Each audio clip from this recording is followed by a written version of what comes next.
It's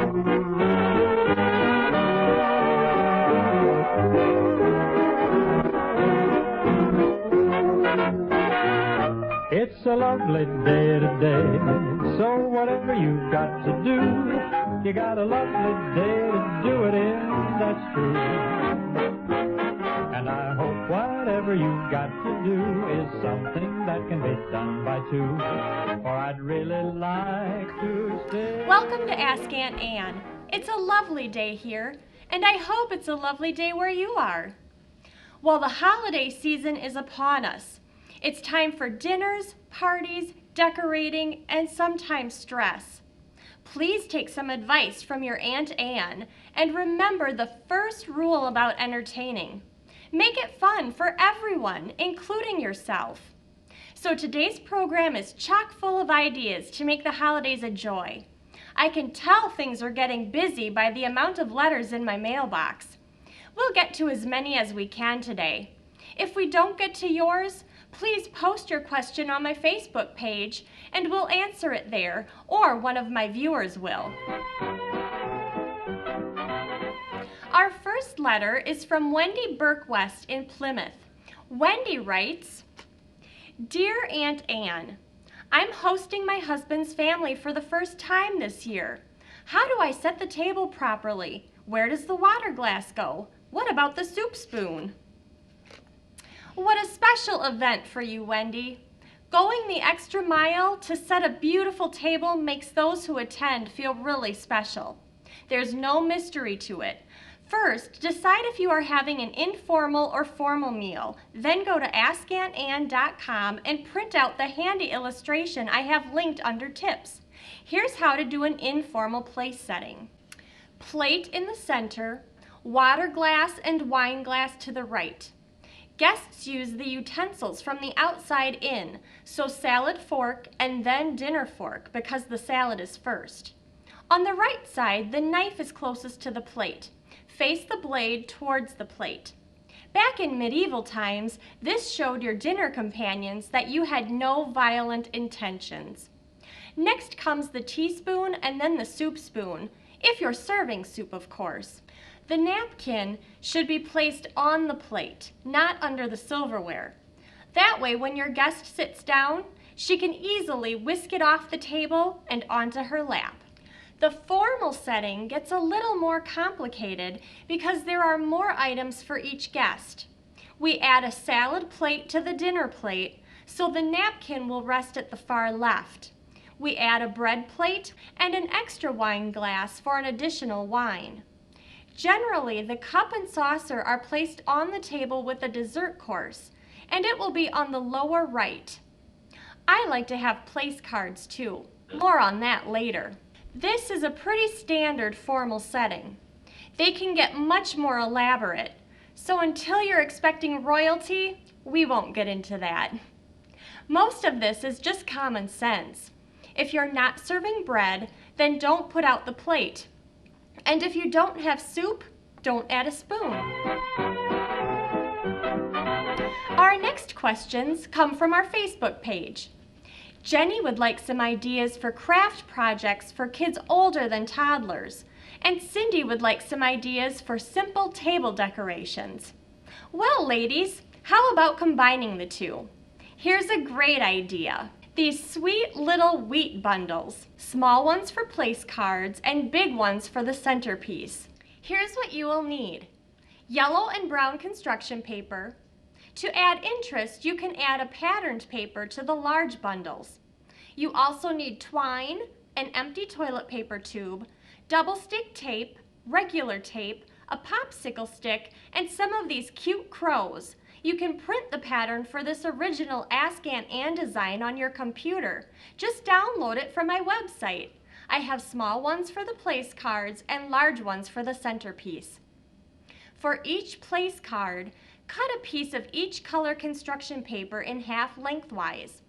Take one piece of each color and cut slits on each long end like this. Make sure you don't go past the center. I like to draw a couple of pencil lines so I have a guide. That's a really good idea if you're doing this project with kids. Next, Take that cardboard tube and cut off a 1-inch piece. Cut that piece open and re-roll it to a smaller roll. This will be the core of your bundle, and tape it all the way around to secure. Now lay the brown paper on top of the yellow. Place your small tube at one end of the construction paper in the center where you didn't cut, and start rolling. Once you're finished, use the double stick tape to secure the end. Cut 2 pieces of twine about 10 inches long and wind them around the bundle and secure with a knot. Carefully fluff out the top and bottom. I like to gently curl the paper. Next, cut out your crows, and with chalk or a white marker, write each guest's name on a crow. Attach the crow to your popsicle stick and push it into the bundle. If you don't want to use the popsicle stick, you can always attach it directly to the bundle to make it your own.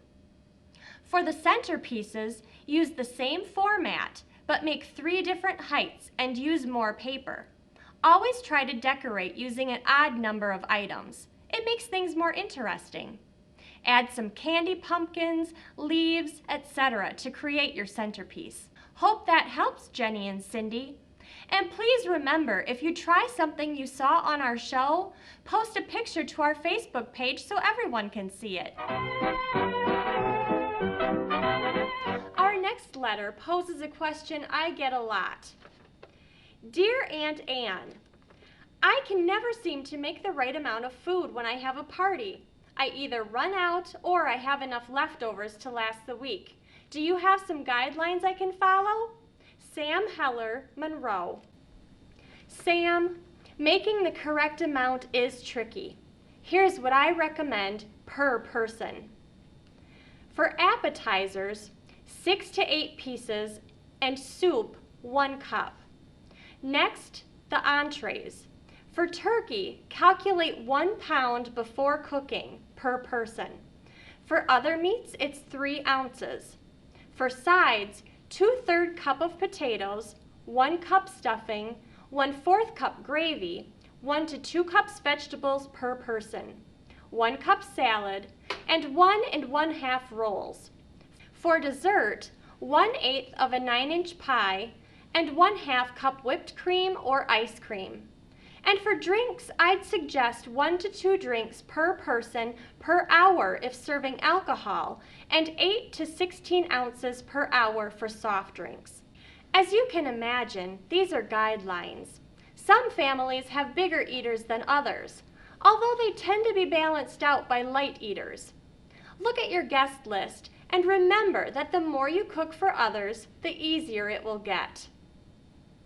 Another question I get a lot is how long should I cook my turkey and how long does it take to thaw? Lots of cooks have been faced with a solid turkey on Thanksgiving morning. Don't be one of them. It takes lots of time to thaw a turkey safely. Figure on 24 hours for every 4 pounds of turkey. So a 12-pound turkey will take 3 days to thaw. If you forget, submerging in cold water will help, but make sure it stays cold. When you cook the bird, preheat the oven at 350 degrees. A 10 to 18-pound bird should bake for 3 to 3.5 hours if unstuffed, and 3.5 to 4.5 hours for stuffed birds. I found a great tool online that will help. Go to www.butterball.com/calculators and conversions. There you can calculate what size turkey you will need, how long to thaw, and how long to cook it. These folks are the experts, so take advantage of their knowledge. And speaking of leftovers, I don't know about you, but I enjoy the leftovers more than the actual meal. If you're tired of the same old recipes for your leftovers, I suggest you go check out Martha Stewart's suggestions for Thanksgiving leftovers. She has 36 of them, and I'll post that link on my website for you. I'm going to try a number of them. The turkey and mashed potato pot pies look wonderful, and the cranberry tartlets use up the pie dough scraps perfectly. Another Facebook friend asked for a good pumpkin pie recipe. Well, do I have one for you. It's a little more work than your basic stir and dump pie, but it's so worth the time and effort. It's from the amazing people at America's Test Kitchen. My friend Marjorie swears by it and makes it every year. I asked her to show us how it's done. Thanks, Anne. I'll be happy to tell you about my pumpkin pie recipe. As you had mentioned, I got it from Cooks Illustrated, and I also like to use their pie crust too. It's pretty foolproof, and one of the things I found that works really, really well is if you make it the day before and put your round in the refrigerator. You just bring it out, let it get a little bit warmed up, and when you roll it out, it goes really, really well. You do have to use a lot of flour when you do that. I'll show you how I do it, and then we'll get to the pumpkin pie filling. Okay, like I said, you have to use quite a bit of flour. That's really, really, really important. And spread this around. And I'll put a little bit on top of it, and then flip it upside down. Now, you always put the flour on top of your roller, so it'll help it get nice and smooth. And then you just kind of go out from the center, and then I always like to move it every once in a while because that'll keep it from sticking on the countertop. Try to keep it centered and round. Get your pie plate and measure like this. And if it's over the edge of the pie about an inch all the way around, then you know you're at the perfect size. And like I said before, it's a very soft dough, so you have to be very careful with it. But a soft dough means that there's lots of fat in it, which means it's going to be a nice flaky dough. And then you start at one edge, take the edge of your pie crust and roll it over your roller, and then gently place it on top of the pie.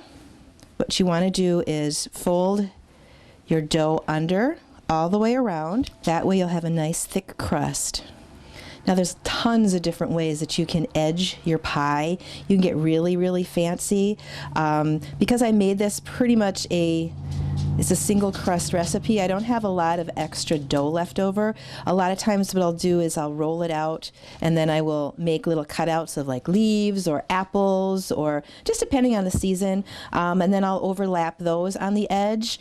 But today, because our filling is a little more complicated than your normal pumpkin pie, I thought we'd do something pretty easy today, and that is with your fork. You've probably seen where people will go around like this all the way around, but this one I got on Pinterest, and they have a lot of different options for you on Pinterest. It's a really good place to look. But you go in an angle all the way around, push it down fairly firmly, because the reason why you're doing this is to keep the pie from shrinking when it's in the oven, because we do pre-cook this pie crust before we put the pumpkin in it. So now that we've went down that side, we just go around and do it on the other side.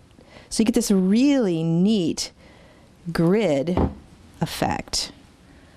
Now with this pie crust, you need to put it back into the refrigerator for another 15 minutes before you bake it. So we'll do that now, and then we'll come back and we'll put it in the oven. Okay, so this has been in the refrigerator for 15 minutes. So now what I need to do is I need to put 2 layers of heavy duty foil. So then you're going to put pie weights in here. Now some people use beans, but you got to use a lot of beans, and then to me it's a waste of beans. But if you get these little clay pie weights, you can buy them at any kitchen store. They last forever, and it really does really well for this. Okay, so let's make that pumpkin pie. Here's what we have for ingredients. 1 cup of heavy cream, 1 cup of whole milk, 3 large eggs plus 2 large yolks, 1 teaspoon of vanilla extract, 1 can of unsweetened canned pumpkin. Now make sure it's unsweetened. You don't want any other seasonings in it. It's about that is a 15-ounce can. And a cup of candied yams drained. You can usually find those in the vegetable aisle. Sometimes you can't get the candied, so regular yams would be fine. And just to clear it up, yams and sweet potatoes are the same thing. They just are called different in different variations. So this is called candied yams, and it makes a great addition to this pie. Also, you want to add in 3/4 of a cup of sugar, 1/4 cup maple syrup, 2 teaspoons of freshly grated ginger, and that's really important too because the flavor is much fresher. 1 teaspoon of salt, 1/2 teaspoon of ground cinnamon, a 1/4 teaspoon of ground nutmeg. So I've got the cup of cream in here. Now I'm putting the cup of milk, and the vanilla goes in. And then we're going to be doing the egg. So what I usually like to do is crack it into another bowl just in case you get any shells in it. Crack it on the counter. Do 2 extra yolks. So I just use the eggshells to get the yolks.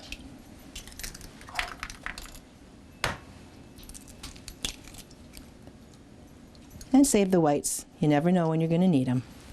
And then we just whisk this together. So the next thing you want to do is put your oven rack all the way down to the bottom, and then place one of these lipped baking sheets on the bottom, and let that heat up to 400 degrees. Okay, so you want to put the rest of your ingredients in a pan and bring that to a simmer. So we've got the maple syrup, sugar, the spices, these are the candied yams, and the pumpkin. So you want to continually stir this because with all the sugar and things that could burn quite easily, it's the last thing you want. And while you're stirring it, just kind of squish the candied yams on the side of your pan so you can break those down. So as you can see, this has now gotten fairly thick and it's shiny.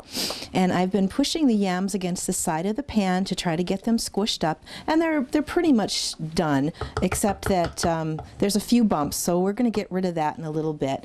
But before we do that, we need to whisk in the milk mixture that we had. Okay, so you want to do that nice and slow.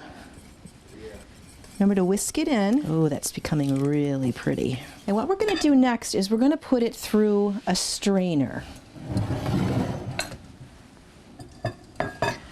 So get a wire strainer like this. Make sure you put it in a bowl that's fairly narrow so that when you push the things through, it has room. So let's just pour that in. And then because it's thick, you're going to want to push it through with a ladle. Just use the bottom of the ladle. Just about got it through. Now this may seem like an awful lot of work, but you're going to get such a lovely, smooth custard that it's well worth it. And the way I look at it is, if you're bringing the pies to your celebration, that's the only thing you're doing, then, you know, putting this extra hour and a half or so of work into the pie for your family or for your loved ones, it's well worth it. Here's our pre-cooked pie crust. I had a few little tears in it, but that's okay. It's still going to taste wonderful. So we just go ahead and put, and remember that's warm, and this is warm. So this will cause it to cook quicker. And it won't get that soggy crust on the bottom of your pumpkin pie. So now that we've got that all set, we're going to put that back in the oven on that rimmed baking sheet that we were using before. And here's our finished product. I made some real whipped cream. Don't skimp. Make sure you use the real stuff. Put it in a piping bag, piped it around the top, and then put a little nutmeg on top of that. Great presentation. The whipped cream is already on the pie, so you don't have to worry about forgetting it in the refrigerator. So Anne, I hope you like this recipe, and I hope you try this pie. I think you'll really enjoy it. Happy Thanksgiving, everyone. We have time for one more letter. This one is from Brian and Kim McHenry in Oconomowoc. Dear Aunt Anne, we have a pretty quiet family, and during Thanksgiving dinners, there are often long periods of silence. Do you have any suggestions for getting the conversation going? Brian and Kim, I'll bet a lot of people would like to change places with you. But seriously, Thanksgiving can be a great opportunity for family members to get to know each other better. I suggest you make some conversation cards. They can be as simple or as elaborate as you choose, but ask all kinds of questions. Write them on pieces of paper and toss in a basket or jar. Encourage each person to take a turn pulling one out and answering the question. Here are some suggestions. If you could travel anywhere in the world, where would it be? If you could have been someone in history, who would you have been? If you could change your age, what age would you be? Aren't those great? I have a great list on my website that you can start with, but try to make them your own. I hope that fills in the silence for you, Brian and Kim. As my viewers know, we like to add a little music to each show. This month, I've asked some of my dear friends to play one of my favorite pieces of music. It's called Simple Gifts, and it's based on a traditional Shaker song. I hope you enjoy it.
Thank you so much, ladies. That sounded so beautiful. And another thing I'm thankful for is having the opportunity to volunteer some of my time helping out in my community. I always get back so much more than I give. Volunteering is a great way to meet new people, learn a new skill, and make an impact. There are so many places you can volunteer: schools, hospitals, service organizations, food pantries, libraries, community events, or your local television station. If you're not sure where to start, many communities have a volunteer center where organizations provide lists of their opportunities. You can also go online and Google volunteer opportunities with the name of your town or county. One of my favorite quotes is from Winston Churchill. "We make a living by what we get, but we make a life by what we give."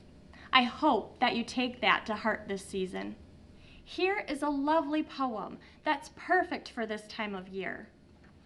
It's called God's World by Edna St. Vincent Millay from Renaissance and Other Poems, 1917. O world, I cannot hold thee close enough. Thy winds, thy wide gray skies, thy mists that roll and rise, thy woods this autumn day that ache and sag and all but cry with color, that gaunt crag to crush, to lift the lean of that black bluff. World, world, I cannot get thee close enough. Long have I known a glory in it all, but never knew I this. Here such a passion is as stretcheth me apart. Lord, I do fear thou hast made the world too beautiful this year. My soul is all but out of me. Let fall no burning leaf. Prithee, let no bird call. Let me take this time to tell you how thankful I am for my friends who have been my guests on these shows. And thanks to you for watching and spending some of your day with us. I'll be back next month with a show that will help you get ready to celebrate the new year. So please stop by for a visit.